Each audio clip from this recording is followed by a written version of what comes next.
नमस्कार दोस्तों, आपका स्वागत है ये विशेष हमारी श्रृंखला tax payer and investor education series, जिसको हम कहते हैं mutual fund tax and investment planning strategies, MF tips के शॉर्ट फॉर्म से जाने ये कार्यक्रम ने काफ़ी सराहना प्राप्त की है।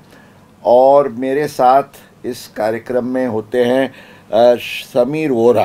समीर भाई, आपका स्वागत है।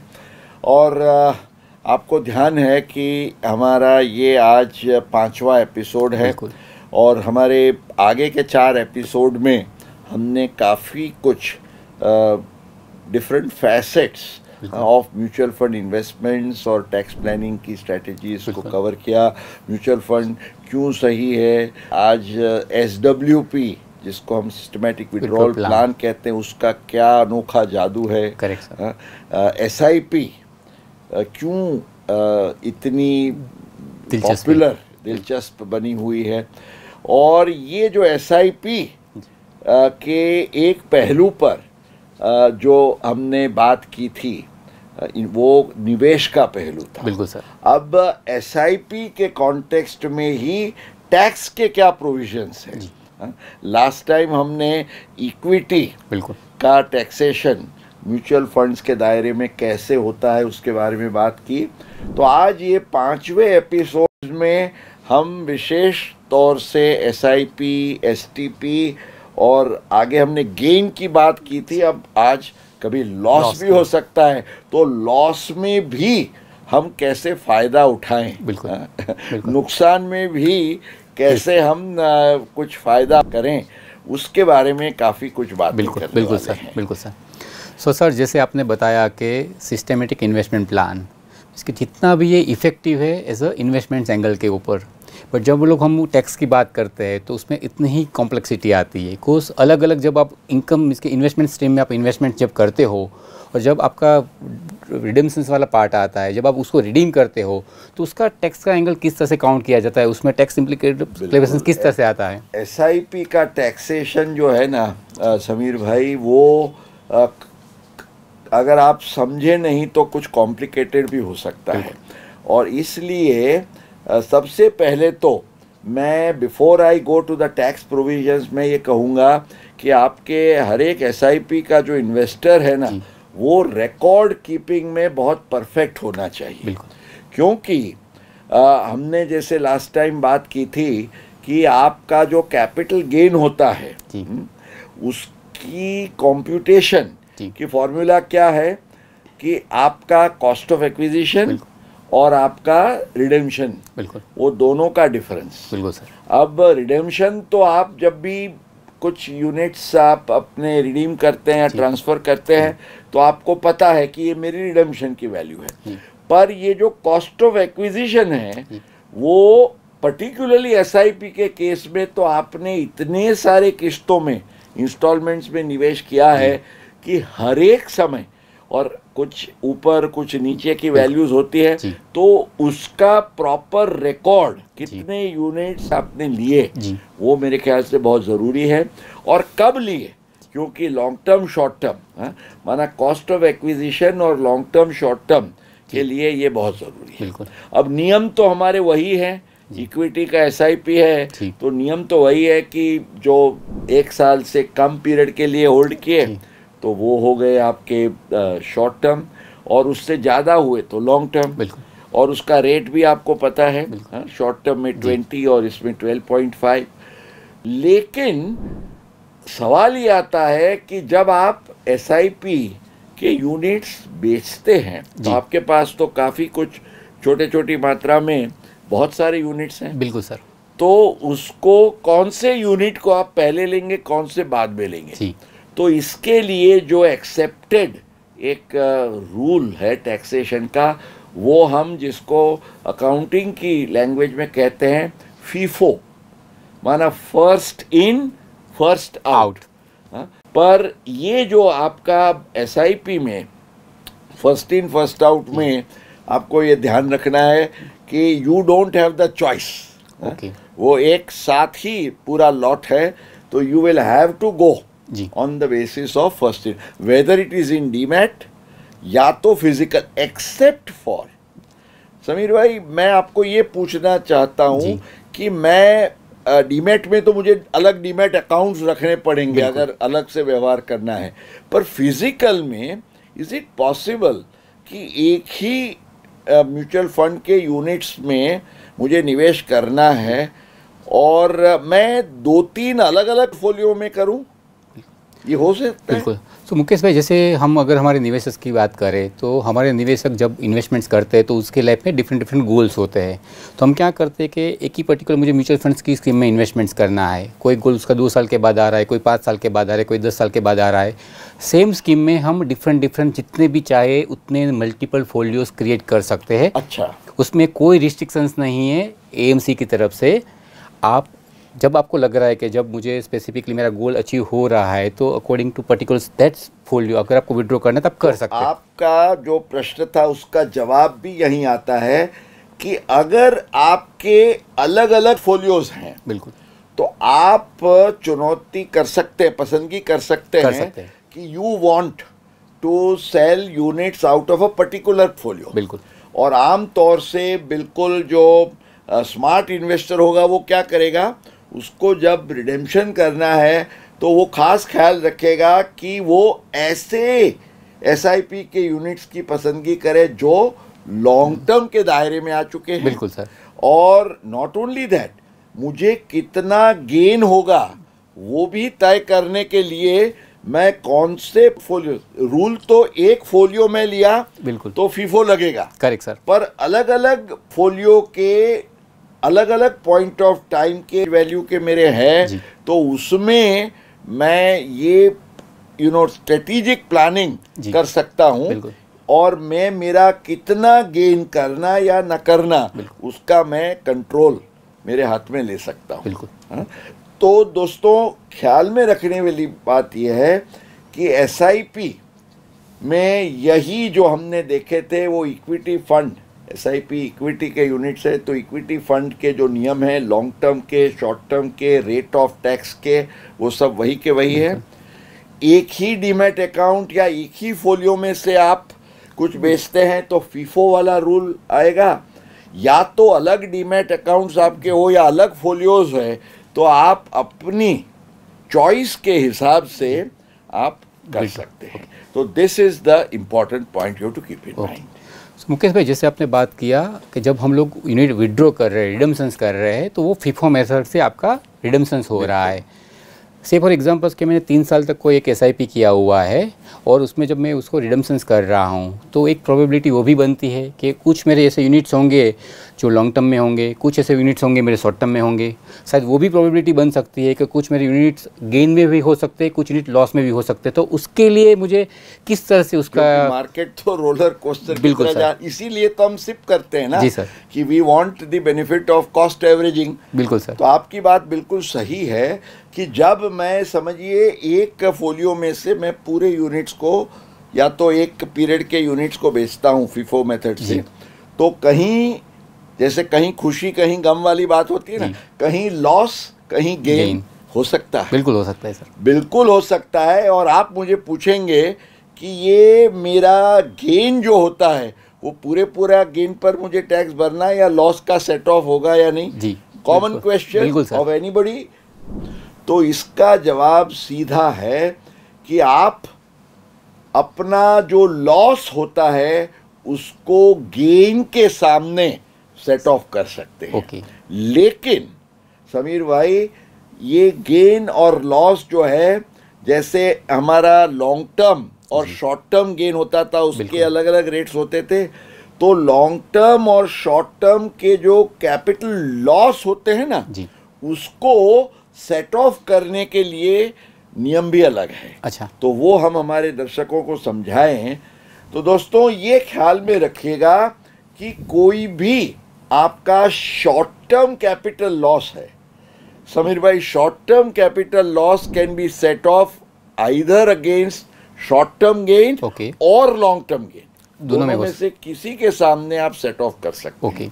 लेकिन आपका अगर लॉन्ग टर्म का कैपिटल लॉस है तो वो केवल लॉन्ग टर्म कैपिटल गेन के सामने ही सेट ऑफ होगा। जी। तो ये आपको ख्याल में रखना है। अब इसी कॉन्टेक्स्ट में एक बहुत इंटरेस्टिंग चीज़ है, मैं मेरे टैक्स गुरु के शोज़ में कई बार इसके बारे में दर्शकों को समझाता हूँ, यहाँ भी मैं आपको अगर बताऊँ तो it's very interesting but it's important. और ये इसको समर्थन मिलता है इनफैक्ट 1955 माना 1922 का एक्ट था, उसके तहत 1955, क्योंकि नया एक्ट 61 में आया, 55 में एक सीबीडीटी का सर्कुलर था जिसमें ये कहा गया कि भाई इनकम टैक्स एक्ट में कौन सा गेन कौन सा लॉस एक दूसरे के सामने सेट ऑफ हो सके, इसका कोई सीक्वेंस या प्रायोरिटी दिया नहीं गया है। इसलिए सेट ऑफ का जो आपको फायदा मिलना चाहिए उसके कॉन्टेक्स्ट में आप जिसको मोस्ट बेनिफिशियल समझें उस तरीके से आप कर सकते हैं। अब मैं आपको समझाऊं, कई बार क्या होता है, नियम तो ये है जैसे आपको पता है कि लॉन्ग टर्म और शॉर्ट टर्म के लॉस किसको किसके सामने सेट ऑफ, पर ऐसा भी हो सकता है कि आपको एक शॉर्ट टर्म का कैपिटल लॉस हुआ म्यूचुअल फंड के यूनिट में से। बिल्कुल। अब म्यूचुअल फंड में आपको अगर शॉर्ट टर्म का गेन होता है तो कितना टैक्स लगता है? अगर शॉर्ट टर्म है तो 20%, 20%। तो ये 20% फैमिली टैक्स के फैमिली वाला लॉस हुआ। बिल्कुल।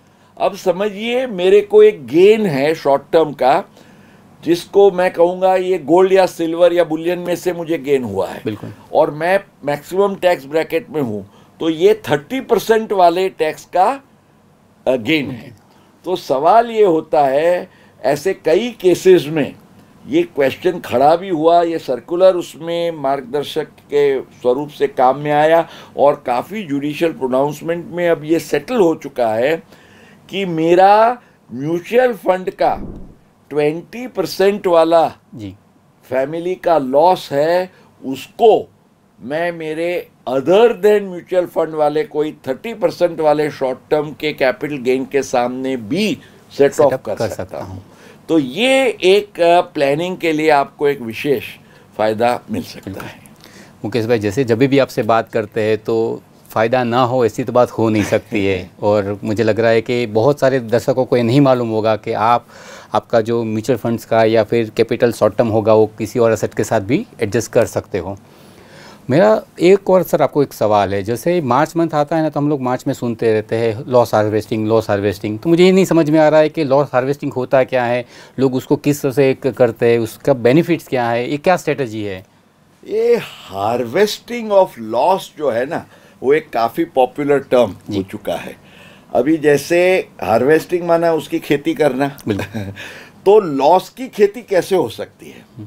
अब समझिए कि इस साल में मेरे को म्यूचुअल फंड के मेरे यूनिट्स में से जो कुछ इक्विटी के यूनिट्स होंगे उस स्कीम में से मैंने टाइमिंग के हिसाब से सोचा कि अब एग्जिट करना है और गेन को रीप कर लेना है। तो मैंने वो गेन तो कमा लिया।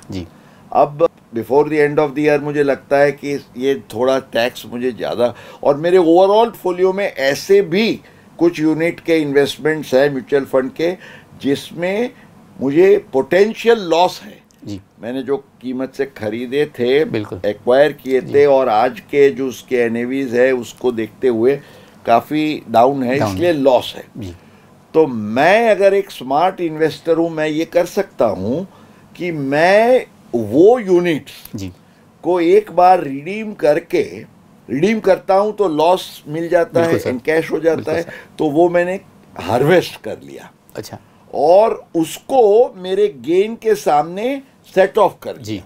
पर एक बार जब मैं हार्वेस्ट करता हूं तो मैं दोबारा कुछ सो भी कर लेता हूं, दोबारा उसके बीज भी रोप लेता हूं, क्योंकि मुझे रियल टर्म्स में लॉस नहीं करना है, एग्जिट नहीं होना है। इसलिए मैं जो मेरे गेन के सामने ये जो नेगेटिव लॉस वाले मेरे यूनिट्स है उसको मैं एक बार चर्न करके एक बार उसको रिडीम करके मैं लॉस बुक कर लेता हूँ, लॉस को सेट ऑफ कर लेता हूँ, और उसी यूनिट्स को उसी दिन या अगले दिन उसकी जो प्रिवेलिंग एनएवी है उसी ऑलमोस्ट सेम होगी, उसके हिसाब से उसको मैं दोबारा एक्वायर कर लेता हूँ, ताकि मैं स्ट्रेटेजिक इन्वेस्टमेंट के पॉइंट ऑफ व्यू से उसको पकड़ के रख सकूँ। तो इसको हम smart harvesting of losses, and harvest करता हूँ लॉस को, तो मेरा जो गेन है उस पर मेरे टैक्स की बचत हो जाती है। मुकेश भाई, जैसे हम लोग बात करते हैं ना, तो बहुत सारे निवेशक सवाल करते हैं कि जब वो स्विच करते हैं म्यूचुअल फंड्स में या फिर वो एसटीपी में इन्वेस्टमेंट्स कर रहे हैं, तो वहाँ पे क्या होता है कि मैंने सेम म्यूचुअल फंड्स की स्कीम में इन्वेस्टमेंट्स किया हुआ है, मैं डेट फंड में से मैं इक्विटी फंड में अपने यूनिट को स्विच कर रहा हूँ, मीन्स के मेरे कोई बैंक में अकाउंट में पैसा क्रेडिट नहीं हो रहा है। सिस्टमैटिक ट्रांसफर प्लान्स में एसटीपी में करते हैं ना, हाँ। बिल्कुल। तो एसटीपी में जब हम लोग स्पेसिफिकली डेट स्कीम से इक्विटी की स्कीम में हम लोग अगर अपना यूनिट स्विच कर रहे हैं या ट्रांसफ़र कर रहे हैं, वो किस पे क्या हो रहा है कि मेरे अकाउंट्स में कोई मॉनिटरी बेनिफिट्स नहीं हो रहा है, मैं सिर्फ अपने राइट पॉकेट से पैसा निकाल के लेफ्ट पॉकेट में डाल रहा हूँ। तो उसके लिए टैक्स लगता है नहीं लगता है, और किस तरह से उसका? बिल्कुल, आपका ये सवाल बहुत ही रोचक और अहम है। हालांकि मैं आपको बताऊं समीर भाई, आज से कुछ साल पहले कि जब इनकम टैक्स डिपार्टमेंट के पास इसके बारे में इंफॉर्मेशन भी नहीं होती थी और वो निर्भर करते थे आप क्या दिखा रहे हैं, और काफ़ी investors, not that they wanted to avoid taxes, पर उनको क्या एक्चुअली मुझे ध्यान है कि कई बार ये जो टैक्स कंसल्टेंट्स के पास वो रिटर्न भराने जाते हैं ना, तो वो पासबुक लेके जाते हैं और कहते हैं देखिए सर, मेरे पासबुक में जितनी भी एंट्रीज है उसके आधार से मेरी इनकम की गिनती कर लीजिए। अब आपने जो स्विच किया वो तो राइट टू लेफ्ट पॉकेट, वो तो नोशनल एंट्री है इन अ वे। बिल्कुल सर। तो नेचुरली वो रिफ्लेक्टेड नहीं है आपके पासबुक में, तो आप तो इसको दिखाएंगे ही नहीं, ट्रांजैक्शन को ही नहीं दिखाएंगे, तो गेन का तो सवाल नहीं है। लॉस भी है तो लॉस भी नहीं दिखाएंगे।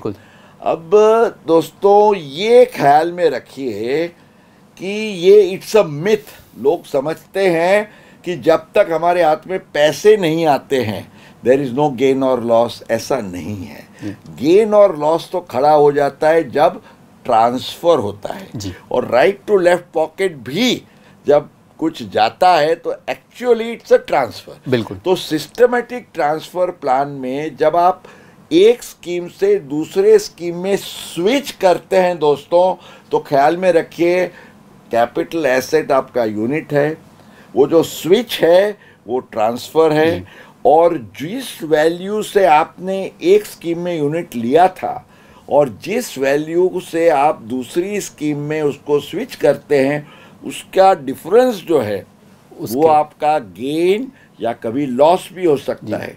तो वो गेन या loss on switching off mutual funds बिल्कुल आपको ज़रूर अपने इनकम टैक्स रिटर्न में रिफ्लेक्ट करना चाहिए।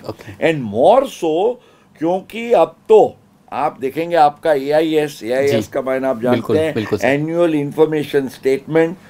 दोस्तों जब तक ये AIS नहीं था ना, तब तक तो क्या करते थे, आप समझते थे कि इनकम टैक्स डिपार्टमेंट को कुछ पता ही नहीं था। पर अब आपको ख्याल में मैं हमेशा कहता हूँ कि आप जब आपका रिटर्न भरें तो ये ख्याल में रखिए कि आयकर विभाग आपके बारे में क्या क्या जानता है। बिल्कुल। क्योंकि आपको पता नहीं है पर उसको पता है। वो चीज़ अगर आपने अपने ITR में नहीं दर्शाई तो आप खतरे में पड़ सकते हैं, नोटिस आ सकता है। अब आपने क्योंकि म्यूचुअल फंड्स क्या करते हैं, जो भी ट्रांजैक्शंस होते हैं ना वो अपना रिपोर्ट करते हैं इनकम टैक्स डिपार्टमेंट को, एनुअल उनका इंफॉर्मेशन रिटर्न AIR कहते हैं। तो AIR में आपके 5 से जितने भी ट्रांजैक्शंस हुए जिसमें आपको पैसे मिले या नहीं मिले, इवन ये स्विच वाले ट्रांजैक्शंस चले जाते हैं। तो इनकम टैक्स के रिटर्न में अगर ये ट्रांजैक्शंस रिफ्लेक्टेड नहीं है तो आप खतरे में पड़ सकते हैं। तो इसलिए सबसे पहले तो ये ख्याल रखिए, आपने बताया कि फायदे की बात बतानी चाहिए, लेकिन आपको नुकसान न हो वो भी बताना जरूरी है। हाँ, इनकम टैक्स डिपार्टमेंट के साथ पंगा खड़ा हो ऐसा नहीं करना है आपको। इसलिए दोस्तों खास ख्याल में रखिए कि स्विचिंग ऑफ म्यूचुअल फंड में उसको एक्चुअल ट्रांसफ़र गिना जाता है। इसलिए जब यूनिट एक स्कीम से दूसरे स्कीम में जाते हैं तो गेन या लॉस वो ट्रांजैक्शन को दिखाते हुए आप अपने ITR में रिफ्लेक्ट करिए, ये बहुत ज़रूरी है। बिल्कुल। तो मुकेश भाई, जैसे आज हम लोग अपना एपिसोड को अगर ख़त्म करें तो आज के लिए आपके क्या गुरु मंत्र होंगे? बिल्कुल, गुरु मंत्र सबसे पहले तो हमने हमारा देखा अलग अलग फोलियो के अलग अलग पॉइंट ऑफ टाइम के वैल्यू के मेरे हैं, तो उसमें मैं ये स्ट्रेटेजिक प्लानिंग कर सकता हूँ और मैं मेरा कितना गेन करना या न करना उसका मैं कंट्रोल मेरे हाथ में ले सकता हूँ। एक ही डीमैट अकाउंट या एक ही फोलियो में से आप कुछ बेचते हैं तो फीफो वाला रूल आएगा, या तो अलग डीमैट अकाउंट्स आपके हो या अलग फोलियोज है, तो आप अपनी चॉइस के हिसाब से आप कर सकते हैं।